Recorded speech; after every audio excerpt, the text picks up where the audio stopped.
ದೇವರ ವಾಕ್ಯ ಹೇಳುತ್ತೆ ನಮ್ಮ ದೇಹ ದೇವರ ಆಲಯವಾಗಿದೆ ಅಂತ. ದೇವರು ಬಂದು ನಿವಾಸ ಮಾಡುವಂತಹ ಸ್ಥಳ. ಹಳೆಯ ಒಡಂಬಡಿಕೆಯಲ್ಲೆಲ್ಲ ನೋಡಿದ್ರೆ ದೇವರ ಆಲಯದಲ್ಲಿ ಗೂಡಾರದಲ್ಲಿ ವಾಸ ಮಾಡ್ತಾಯಿದ್ರು. ಈ ಕಾಲದಲ್ಲಿ ಅಂದರೆ ಹೊಸ ಒಡಂಬಡಿಕೆಯಲ್ಲಿ ದೇವರು ನಮ್ಮ ದೇಹದಲ್ಲಿ ಬಂದು ವಾಸ ಮಾಡ್ತಾರೆ. ನಮ್ಮ ದೇಹ ಆತನ ಆಲಯವಾಗಿದೆ. ಕೆಲವೊಬ್ಬರು ಹೇಳ್ತಾ ಇರ್ತಾರೆ, ನಮ್ಮ ದೇಹ ದೇವರ ಆಲಯವಾಗಿದ್ದರೆ ನಾನು ದೇವರ ಪ್ರಸನ್ನತೆಯನ್ನು ಅನುಭವಿಸುತ್ತಿಲ್ಲ, ದೇವರು ನನ್ನಲ್ಲಿದ್ದಾರೆ ಅಂತ ನನಗೆ ಅನ್ನಿಸ್ತಾ ಇಲ್ಲ, ಯಾಕೆ ಅಂತ ಹೇಳ್ತಾ ಇರ್ತಾರೆ. ಯಾಕೆ ಅಂತಂತಂದರೆ ನೋಡಿ, ಹಳೆಯ ಒಡಂಬಡಿಕೆಯಲ್ಲಿ ಸೊಲೊಮೋನನು ಫಸ್ಟ್ ಟೈಮು ದೇವರಿಗೆ ಒಂದು ಆಲಯವನ್ನು ಕಟ್ಟಿದನು.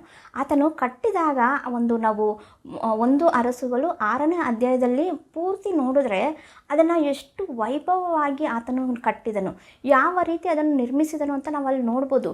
ಅದರ ಒಂದೊಂದು ಮೂಲೆ, ಒಂದೊಂದು ಕೋಣೆ, ಆ ಒಂದು ಗೋಡೆಗಳು, ಆ ಒಂದು ನೆಲ, ಆಲಯದ ಹೊರಗಿನ ಭಾಗ ಎಲ್ಲ ಎಷ್ಟು ಅದ್ಭುತವಾಗಿ ಆತನು ಮಾಡಿದನಲ್ವ. ಅದು ಹಳೆಯ ಒಡಂಬಡಿಕೆಯಲ್ಲಿ.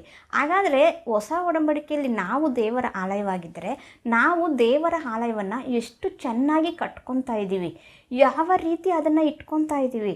ಈಗ ಉದಾಹರಣೆಗೆ ನೀವು ಈ ರೀತಿಯಾಗಿ ತಿಳ್ಕೊಳ್ಳಿ, ನಿಮ್ಮ ಮನೆಗೆ ಒಬ್ಬ ಅಧಿಕಾರಿ ಬರ್ತಾರೆ ಅಂತ ಅಂದ್ಕೊಳ್ಳಿ. ಆತನು ಸ್ವಲ್ಪ ದಿನ ನಿಮ್ಮ ಮನೇಲಿ ಇರಬೇಕು ಅಥವಾ ನಿಮ್ಮ ಮನೇಲಿ ಇರಬೇಕು ಅಂತ ಅಂದ್ಬಿಟ್ಟು ಆತನು ಬಂದರೆ ನೀವೇನು ಮಾಡ್ತೀರಾ, ಮನೆಯನ್ನೆಲ್ಲ ಕ್ಲೀನಾಗಿ ನೀಟಾಗಿ ಶುಭ್ರವಾಗಿ ಮಾಡಿ ಆತನಿಗೆ ಇರೋದಕ್ಕೆ ಸ್ಥಳವನ್ನು ಕೊಡ್ತೀರಾ ಅಲ್ವಾ. ಆದರೆ ಆತನು ಬಂದಾಗ ಮಾತ್ರ ಮನೆಯನ್ನೆಲ್ಲ ಶುಭ್ರ ಮಾಡಿಬಿಟ್ಟು ಆತನು ಅದರಲ್ಲಿ ಇರೋದಕ್ಕೆ ಬಂದ ಮೇಲೆ ಆ ಮನೆಯನ್ನು ಕ್ಲೀನ್ ಮಾಡದೆ ಹಾಗೆ ಬಿಟ್ಬಿಟ್ರೆ ಎಷ್ಟು ದಿನ ಆ ವ್ಯಕ್ತಿ ಅಲ್ಲಿರ್ತಾರೆ? ಇರೋದಕ್ಕಾಗತ್ತಾ? ಆ ವ್ಯಕ್ತಿ ಸ್ವಲ್ಪ ದಿನ ನೋಡ್ತಾ ಮನೆ ಹಾಗೆ ಗಲೀಜಾಗಿದೆ, ಕ್ಲೀನೇ ಇಲ್ಲ ಅಂತಂದರೆ ಇರೋದಕ್ಕಾಗತ್ತಾ? ನೀನಿರುವಂಥ ಒಂದು ಮನೆಯೇ ಆಗಲಿ, ಒಂದು ಸ್ವಲ್ಪ ಗಲೀಜಿದ್ರೆ ನೀನು ಅಲ್ಲಿ ಕುತ್ಕೊತೀಯ? ಇಲ್ಲ ಅಲ್ವಾ. ನಾವಿರುವಂತಹ ಮನೆಯೇ ನಾವೇನು ಮಾಡ್ತೀವಿ, ದಿನ ಕ್ಲೀನ್ ಮಾಡ್ತೀವಿ. ಏನಾದರೂ ಸ್ವಲ್ಪ ಡಸ್ಟ್ ಬಂದುಬಿಡ್ತು, ಏನಾದರೂ ಸ್ವಲ್ಪ ಗಲೀಜಾಯಿತು ಅಂತಂದರೆ ತಕ್ಷಣ ಏನು ಮಾಡ್ತೀವಿ, ನಾವು ಅದನ್ನು ಕ್ಲೀನ್ ಮಾಡ್ತೀವಿ. ಹಾಗಾದರೆ ದೇವರು ನಮ್ಮ ಆಲಯದಲ್ಲಿ ಇರೋದಕ್ಕೆ ಬಂದರೆ ನಮ್ಮ ದೇಹವನ್ನು ನಾವು ದೇವರಿಗೆ ಆಲಯವಾಗಿ ಇಟ್ಟಿದ್ದೀವ? ಆ ರೀತಿಯಾಗಿ ನಮ್ಮ ಹೃದಯವನ್ನು ನಾವು ಕ್ಲೀನಾಗಿ ಇಟ್ಕೊಂಡಿದ್ದೀವ? ಇನ್ನು ನಮ್ಮ ಹೃದಯದಲ್ಲಿ ದ್ವೇಷ, ಹಾಗೆ ಜಗಳ, ಅಸೂಹೆ ಇದೇ ತುಂಬಿಕೊಂಡಿದ್ರೆ ಆತನ ಹೇಗೆ ನಮ್ಮ ಹೃದಯದಲ್ಲಿ ಬಂದಿರೋದಕ್ಕಾಗತ್ತೆ?